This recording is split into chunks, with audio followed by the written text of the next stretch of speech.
It shows millennials are poor, lonely, depressed, and socialist. We analyze why young Americans are so miserable. Then Apple CEO Tim Cook gives Tulane graduates terrible advice. And from the US to the UK, leftists are becoming violent and threatening our political system. We will examine it. I'm Michael Knowles, and this is The Michael Knowles Show.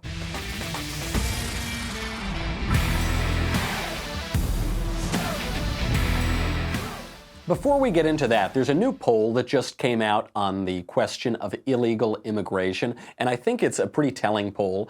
It shows that after 3 years now of Democrats and the left trying to move public opinion on the question of immigration, demonizing those of us who want to build a wall and enforce our border as some sort of awful, bigoted, terrible, hateful people, even after all of that, the whole mainstream media honed in on this issue of immigration for 3 years. 2/3 of Americans oppose releasing illegal aliens into the United States while they wait for their asylum hearings. 2/3 still want to keep the illegal aliens incarcerated until they can be deported or they receive their asylum. And further, 68% of Americans want to send those illegal aliens back to Mexico ASAP. That's from Harvard-Harris. I think this shows the durability of the immigration issue. Obviously, we don't have the wall yet. It's unclear whether the Trump campaign is going to be campaigning primarily on immigration or not. So we want to know what you feel about this. We want to know, should President Trump build the wall now, before re-election, get it going into 2020, or should he give in to the political pressure and back off the immigration issue completely? You know, to try to win those mythical suburban voters that all the squishes are concerned about. I think you know how I feel about this question. We want to know what you think. Just go to dailywirepoll.com and answer a few questions. This will help us better understand where you are coming from. Also, admit it. Admit it. You think that cybercrime is something that happens to other people. Not to you, though. Nobody wants your data. Hackers could never grab your passwords or credit card details. Well, you would be wrong. Stealing data from unsuspecting people on public Wi-Fi is one of the simplest and cheapest ways for hackers to make money. And you have a lot of data on your computer. You've got a lot of credit card numbers. You've got all those websites, those weird websites that you've been looking at. I'm talking, of course, about thedailywire.com. When you leave your internet connection unencrypted, you might as well be writing your passwords and credit card numbers on a huge billboard for the rest of the world to see. To protect myself from cyber criminals, I use ExpressVPN. ExpressVPN is very simple. It secures and anonymizes your internet browsing by encrypting your data and hiding your public IP address. You might be thinking, oh, I'm not that technologically savvy. I don't need that. You need it. All of your data are out there for everyone to see. ExpressVPN runs seamlessly in the background of your computer, phone, or tablet. Turning it on takes just one click. Using ExpressVPN, you can surf safely on public Wi-Fi without being snooped on or having your personal data stolen. All of that is less than $7 a month. That's like 2 cups of coffee.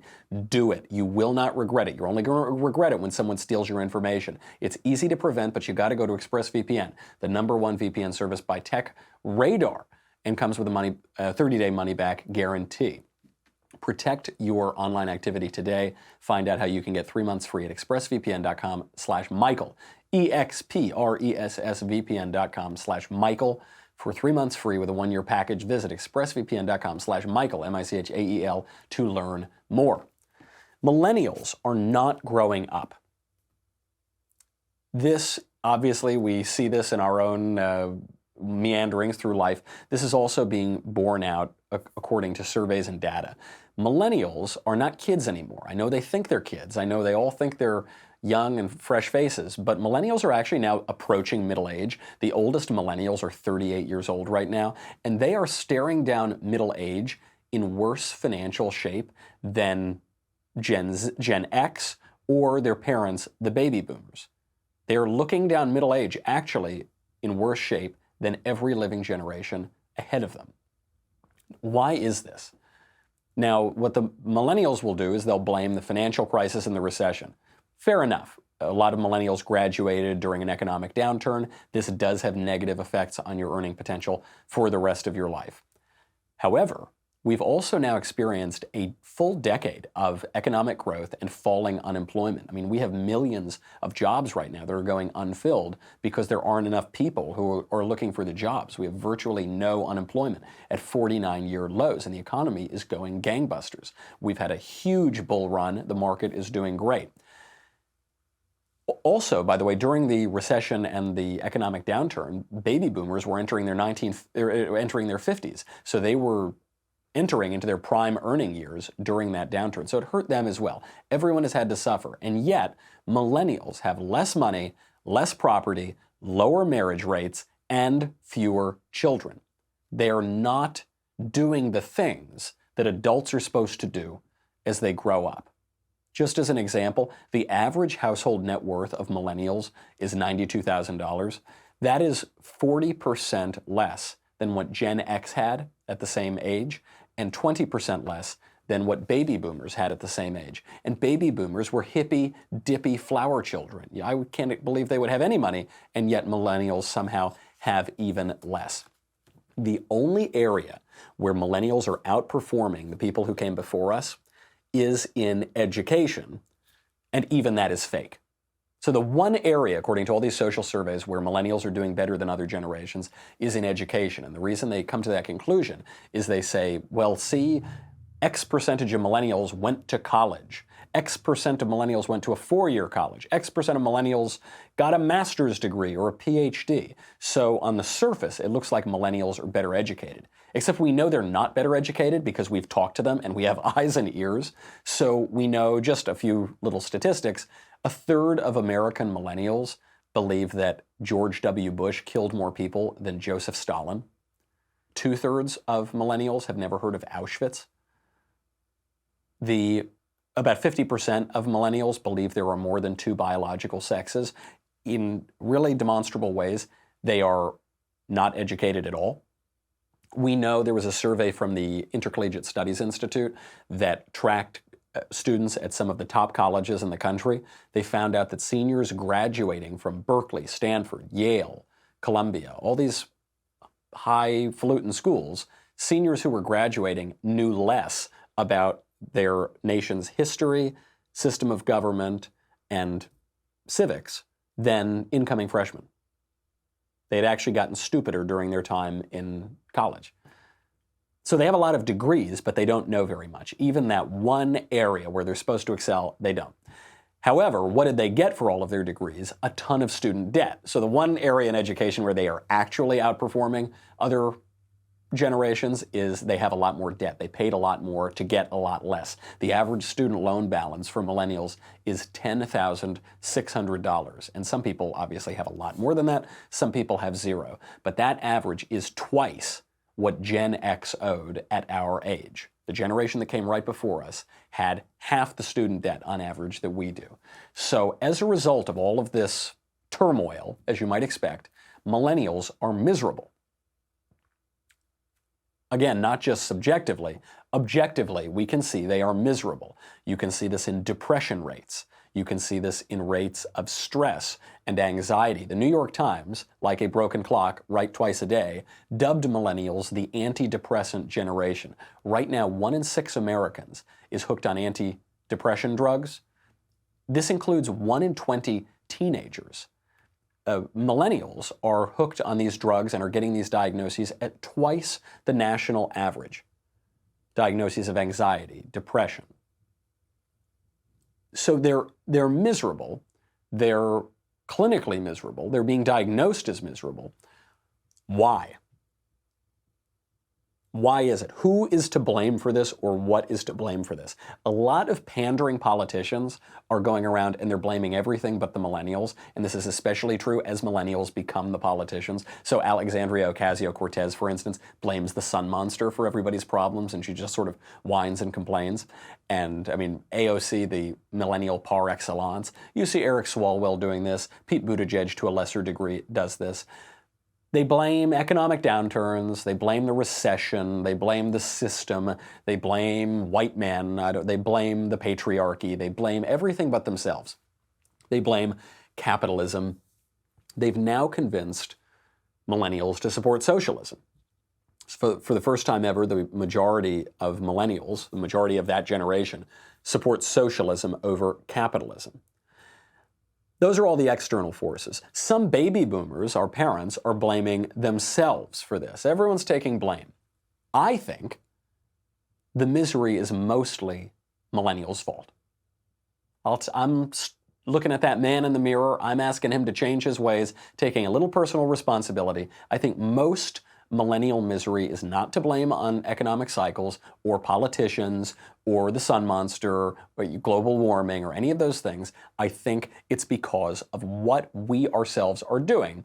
And that was just my hunch. It turns out I'm correct. Deloitte has come out with its Global Millennial Survey. Can you imagine how awful that survey must have been to administer? Just talking to 13,000 millennials from 42 different countries. It looked also at a little over 3,000 members of Gen Z. And it identified personal behaviors that young Americans and young people around the world are engaging in that clearly are causing them not to grow up. It's causing them to live in Neverland, and as a result of that, it's causing them to be miserable. We will get to that in 1 second. But first, Purple mattress makes me feel so, so good. And it will feel different to you than anything you've ever experienced because Purple uses a brand new material that was developed by an actual rocket scientist. This is not someone who majored in lesbian dance studies in college. He majored in rocket science and then made this wonderful mattress. It's not like memory foam. It's not like an inner spring. Purple feels unique because it is firm and soft at the same time. How is that possible? I don't know. I'm not a rocket scientist, but it is. It feels great. It keeps everything supported while still feeling really comfortable. And it's breathable, so it sleeps cool. You won't just get super hot while you're sleeping on it. It gives you this kind of zero gravity feel. It's just great. I actually can't articulate how great it feels because you just have to try it to believe it, but it's amazing. When I go on the road, which I do a lot, I have to sleep on regular mattresses, and I don't sleep. It's just not nearly as nice. You can get a 100-night risk-free trial. If you're not fully satisfied, you can return your mattress for a full refund. It's backed by a 10-year warranty, free shipping and returns, free in-home setup, and old mattress removal. You will love Purple. I promise you. It is awesome. Right now, my listeners will get a free Purple pillow with the purchase of a mattress. That's in addition to the great free gifts they're offering site-wide. Just text Knowles, Knowles, to 84888. The only way to get this free pillow is to text Knowles to 84888. Knowles to 84888. Do it now. Get a free pillow. Message and data rates may apply. Deloitte came out with the Global Millennial Survey. And I don't think they did the survey to figure out why millennials are children and why millennials are miserable, but they identified a lot of behaviors that explain it. So just 50% of millennials and Gen Zers aspire to purchase a home. They don't want to own a home. Even fewer millennials and Gen Zers aspire to start a family. Do you know what the majority of millennials and Gen Zers want to do? 57%. They just want to see the world, man. They just want to collect experiences. I don't need stuff. I just need experiences. And I hear this all the time from my friends. They say, who cares about owning stuff and settling down? I kind of want to be on the road, doing my own thing. I'm like Jack Kerouac on the road and puff, puff, pass. In a certain sense, I think people admire this attitude because you're saying, oh yeah, you don't care about material possessions. You don't care about this stuff that'll just pass away. I mean, my desk, even this leftist tears tumbler eventually after 7,000 years will disintegrate and pass away. But memories, they won't pass away. Experiences, they won't pass away. However, what this ultimately means is an epidemic of selfishness. You collect experiences because they're just personally satisfying and they're cheap and you don't have to build anything and you don't have to get a stake in anything. When you purchase a home, you are saying, this is my land. I am going to keep up this house. I am going to fix it if the roof leaks. I am going to pay for the new oil burner if the oil burner breaks. I am going to fill this house with kids and with furniture and with other stuff that I'm going to have to buy. I'm going to take out a mortgage that I'm going to have to pay off. How am I going to pay it off? I'm going to work. Why am I going to work? Am I going to work because it's personally satisfying all the time? No. Hopefully sometimes it'll be personally satisfying. A lot of times it'll be a job, but I'll do it because I have accountability to my creditors, who I took the mortgage out from, and to my wife, and to my kids. And I'm going to have responsibility, and I don't just get to go out and travel the world whenever I want to. I have to settle down into some duty. That's what I think it is. I don't think that it's just about money. The defenders of the millennial view, the ones who say, I just want to go out and collect experiences and see the world, they say, look, people graduated with a lot of student debt, they graduated in a bad economy, and so they can't afford to buy a house. Okay, maybe that's true, but if you can't afford to buy a house, how can you afford to travel all over the world? World travel is not cheap. It's very expensive. And world travel is extra expensive because if you actually want to go around the world for a couple months, you can't work. So it's super duper expensive. And I think what it boils down to ultimately is responsibility versus selfishness and self-indulgence. Now, I have more evidence for this from the Deloitte survey. According to the Global Millennial Survey, 52% of millennials said that earning a high salary was a top priority. 52%. 48% of millennials don't care about earning a high salary. Why not? Again, the charitable view is, well, we're just not attached to stuff. We don't need your corporate structure, man. We don't need all that stuff. The, I think, more realistic view is millennials are kind of lazy. Why? It's just socialism, right? I mean, why would you work hard if you're not going to get that much more out of it? Well, you say, okay, I'm perfectly willing to settle for an okay salary if I don't have to work hard. The people who build things, the people who do great things, the people who really succeed at the top, they all work super duper hard. They're not willing to settle. In terms of money, if they make $100,000 a year, they want to make $1 million a year. Some people, if they make $100,000 a year, they say, okay, cool, I'm going to only work this hard for the rest of my life. That's good. 100 grand, great. But people who really build things, who work really hard, they'll say, no, I want more. Even if they don't get more, $100,000 is a great salary. They say, no, I'm going to work even harder. The people that I've met who are really succeeding at the top of their game, the ones who have made a ton of money or have gotten super famous or have been really effective in politics, the one thing I notice about all of them is they are working all the time. They are workhorses.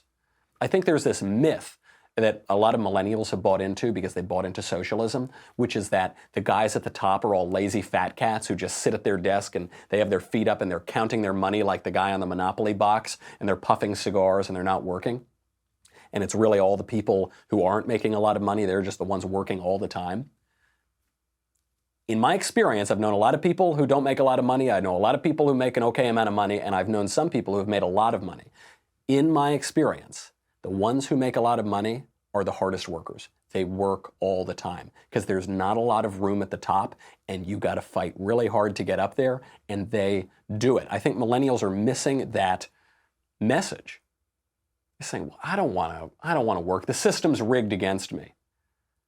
If I work really, that means I'm going to have to subordinate my will. That means I'm going to not be able to indulge in everything I want to indulge in. That means then I'm going to have to make a mortgage payment, then I'm going to have to settle in a place, in a town, and I'm going to have to know people and know my neighbors. That doesn't sound fun at all. I want to do me. I mean, the only moral rule that we follow in this culture is if it feels good, do it. You see this expressed in how we treat sex, in just a hookup culture rather than a more traditional culture. If it feels good, do it. You see it in how we approach our free time. What do people do in their free time? They play video games and they watch porn. And that is the definition of if it feels good, do it. Same thing in our jobs. I mean, you see this in this social survey. 49% of millennials would, if possible, quit their current jobs within 2 years. Why? Because they're dissatisfied with pay and they are not advancing as fast as they would like. They come in and they want to be the boss on day one. Less than 3 in 10 millennials expect to stay at a current job for the next 5 years because jobs aren't fun. Even fun jobs aren't fun all the time.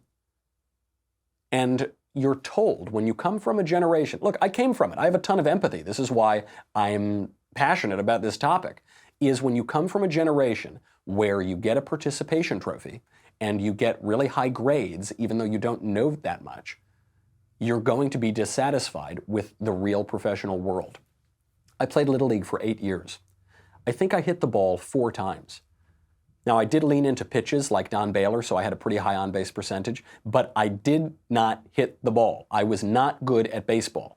And guess how many baseball trophies I have? 8. Guess how many times my team won anything, any championship? None, 0 times. But I have 8 trophies because they gave them to me. You'll notice in colleges now, the average GPA is much, much higher than it was in the 60s and 70s. They would attack George Bush when Bush was running for president because he was a C student. But he actually had higher grades than John Kerry, who he was running against. And why? It's because a lot of people had C grades then. Now, very few people get Cs because of grade inflation. Now people get As. When I was in college, it was hard to get below a B+. You had to really work. You pretty much had to punch the professor in the face to get below a B+. At Harvard, Harvey Mansfield, who's probably the last conservative faculty member there, he gives students 2 grades. He gives them the grade they deserve and then the much higher grade for their transcript because grade inflation is a reality. So you come out of that world where you're told you're super duper special and everything you do is great. You come into the professional world and then most people start out as grunts. I mean, I've worked grunt jobs. Plenty of them. And if you've been told your whole life that you're a winner and everything you do is great and you're better than this, and you get into a job where you just have to be a grunt, you'll be dissatisfied with that. You want to leave it within the next 2 to 5 years. Same thing, the percentage of millennials who see starting a family as very important is now down to 39%. That's down 6 points from the generation. Oh, I'm sorry. That's down way from the generation before us and the generation before that. The bright side is actually it's a little bit higher for members of Gen Z. So it's not just that things are getting progressively worse all the time. It's actually that millennials are the most stuck in childhood. Millennials are the most miserable.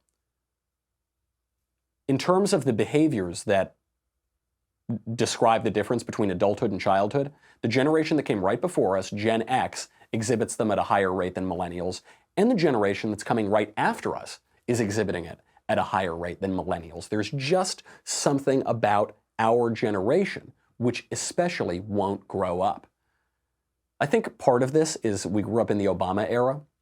Not to blame Barack Obama for everything, but talk about a mealy-mouthed, wishy-washy administration. The Obama era was hope and change. We can do anything. You don't have to work. People who built things didn't build things. You didn't build that. It just happened because of the government. When Obama ran for re-election, you had the life of Julia. Julia never had to work. From cradle to grave, Big Daddy Obama would give you everything you wanted. Don't worry. I mean, when Barack Obama passed the Affordable Care Act and Nancy Pelosi was trying to push Obamacare through Congress, she said, it'll be so great because right now your health insurance is tied to your employment.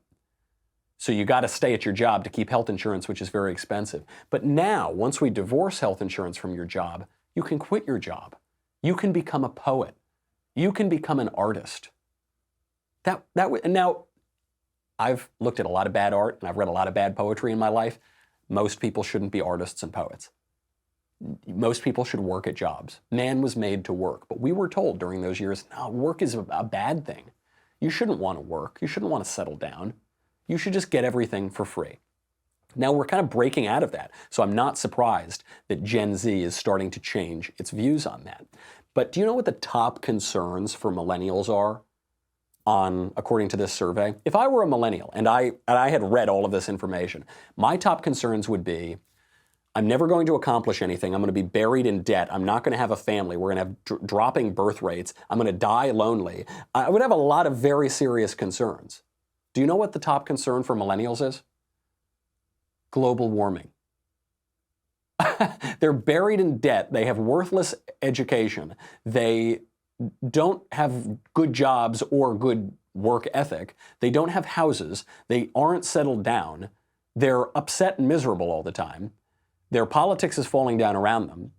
And they are most worried about the sun monster and how in 100 years the global mean temperature is going to increase 0.2 degrees according to some model somewhere, which will have some effect on the polar bears, but we don't know what. That's their top concern. Do you know what their next biggest concern is? Income inequality, the distribution of wealth. Their concern isn't their own incomes, which are low and they should try to make them higher. Their concern is income inequality. They would be fine if everybody's income were lower, as long as they were less unequal. As long as the rich were poorer, that would be okay. Not that everybody should make more money. No. It's also because of a certain entitlement. Imagine the entitlement that you would have to feel to say, yes, my second most important concern is that that guy's money is in his pocket instead of my pocket. I mean, it is literally the feeling of entitlement to somebody else's money. It's like what Bill de Blasio said, the mayor of New York, in his presidential announcement video. First line, there's a lot of money in this country. It's just in the wrong hands. That's what millennials are saying. Look, I haven't made a lot of money. I don't want to work very hard. I don't want to make a lot of money. I don't want to settle down. But there's a lot of money in this country. It's just in the wrong hands. Give me your money. And then the third biggest priority, according to millennials, terrorism, crime, personal safety. So the only actual threat to these people is the third biggest concern after global warming and after the redistribution of wealth, because they think that rich people are too rich. Totally backwards. Now, this will make people miserable. Much more than an economic downturn, much more than whatever outside force they're whining about. This attitude is what is going to make you miserable. That sense of entitlement, that hysterical, apocalyptic, ideological view of nature and politics. That will make you miserable. Not settling down, not having close relationships, not working hard. That will make you miserable. Hard work, I know it doesn't seem like it all the time. Hard work makes you feel good. And it makes you feel good because you have actually accomplished something. Out here in Hollywood, everybody's an unemployed actor or writer or director. And they're always one, should I get a day job? Should I change? Should I do something else? Success is a good thing. If you feel better about yourself, you can provide more for your family. It's nice. At a certain point, you have got to stop blaming daddy for all of your problems. Millennials are adults now. We talk about millennials like they're still kids. I'm 29. The oldest millennials are 38. And they're mostly unmarried and not having kids. They're not acting like adults. That is the lie. I mean, the lie that we have been told is you can be a kid forever. It's a Neverland generation. I won't grow up. I won't grow up. Because we think it's nice to be a kid. Oh, how free and happy everything was when we were children. We didn't have any responsibilities. Yeah, that's nice when you're a child. But it's pathetic when you're an adult. I know you think in your teens or early 20s, you think, gosh, all I want to do is go out to bars and hang out and be single and hook up and do whatever. Because all of those things are super fun. They're really fun when you're a teenager in your 20s. And they're pathetic when you're in your 50s. Because time moves on. You have to mature. If you don't mature, if you stagnate, then you will decay and you will become miserable. And this is in part because millennials have been taught awful lessons that they have internalized. And one of those lessons came to us just the other day at the Tulane University commencement ceremony from Tim Cook, the CEO of Apple. We'll get to that in a second, but first, go to dailywire.com. $10 a month, $100 for an annual membership. You get me, you get the Andrew Klavan Show, you get the Ben Shapiro Show, you get the Matt Walsh Show. You get to ask questions in the mailbag coming up on Thursday. You get to ask questions backstage. You get Another Kingdom, and you get the Leftist Tears tumbler. That is delicious. This isn't a drink for a grown-up. This is really, when you're a little kid, you drink milkshakes. When you're an adult, you drink Leftist Tears. Go to dailywire.com. We'll be right back with a lot more.